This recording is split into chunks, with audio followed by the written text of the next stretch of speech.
Bonjour à tous ceux qui, d'une manière ou d'une autre, sont en train de se battre en ce moment contre le projet Macron de casse complète des retraites issues de la résistance. Notamment, je salue les travailleurs du rail, les travailleurs des raffineries, les travailleurs d'EDF, les travailleurs des autres secteurs en grève, les sapeurs-pompiers qui sont en grève depuis des mois.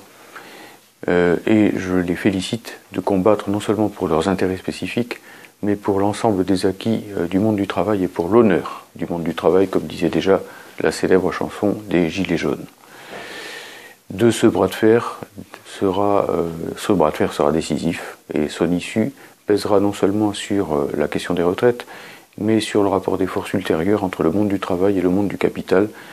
le monde des défenseurs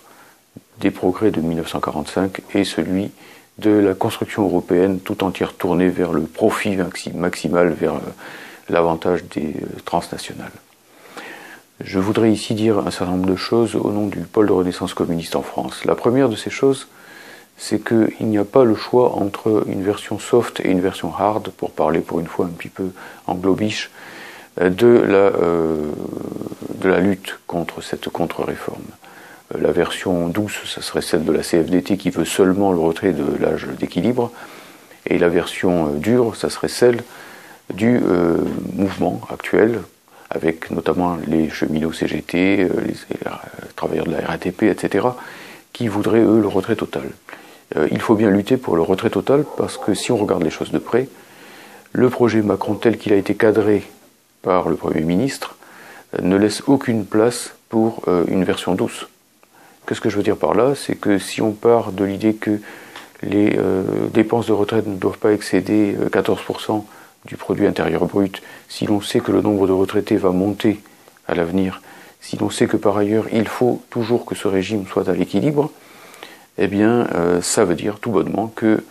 les partenaires sociaux qui devraient régir ce système, comme est régi par exemple le système complémentaire Agirc-Arrco par le MEDEF et la CFDT, eh bien les partenaires sociaux, entre guillemets, ne pourraient que soit diminuer les retraites, soit retarder l'âge de la retraite, soit les deux. Et donc à partir de là, si vous voulez que le Premier ministre retire ou pas l'âge pivot, de toute façon,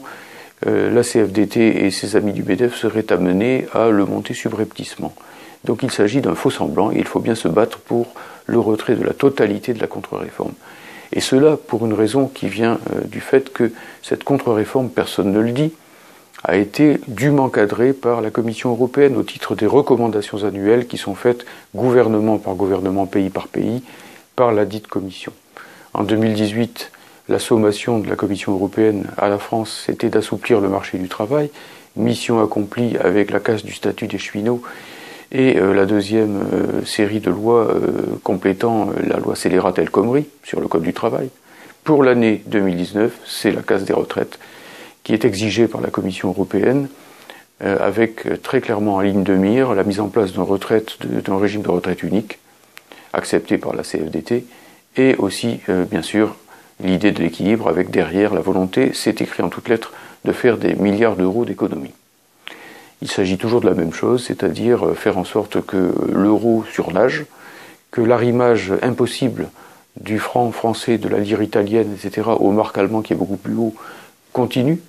et enfin, bien sûr, que tout cela permette de rembourser la sacro-sainte dette, entre guillemets, due, entre guillemets aussi, par notre pays au marché financier, aux banques, dont M. Macron est un éminent représentant, en quelque sorte. Voilà, donc il faut bien prendre en compte aussi, dans notre lutte, cette dimension de lutte, de résistance à la casse de la France et des acquis de 1945 par la maudite, funeste, néfaste construction européenne. Armé de ces deux principes, effectivement, donc il faut le retrait total et il ne faut pas oublier dans l'équation de lutter contre l'Union européenne, les militants du pôle de Renaissance communiste en France sont de tout cœur, et pas de tout cœur seulement, mais dans la pratique, aux côtés de tous ceux qui actuellement continuent de mener la lutte, refusent la trêve et continuent donc les actions, quelles qu'elles soient, pour le retrait de cette funeste réforme qui serait nocive pour l'ensemble des travailleurs de notre pays. Bon courage camarades, un bon Noël de lutte et une bonne année de combativité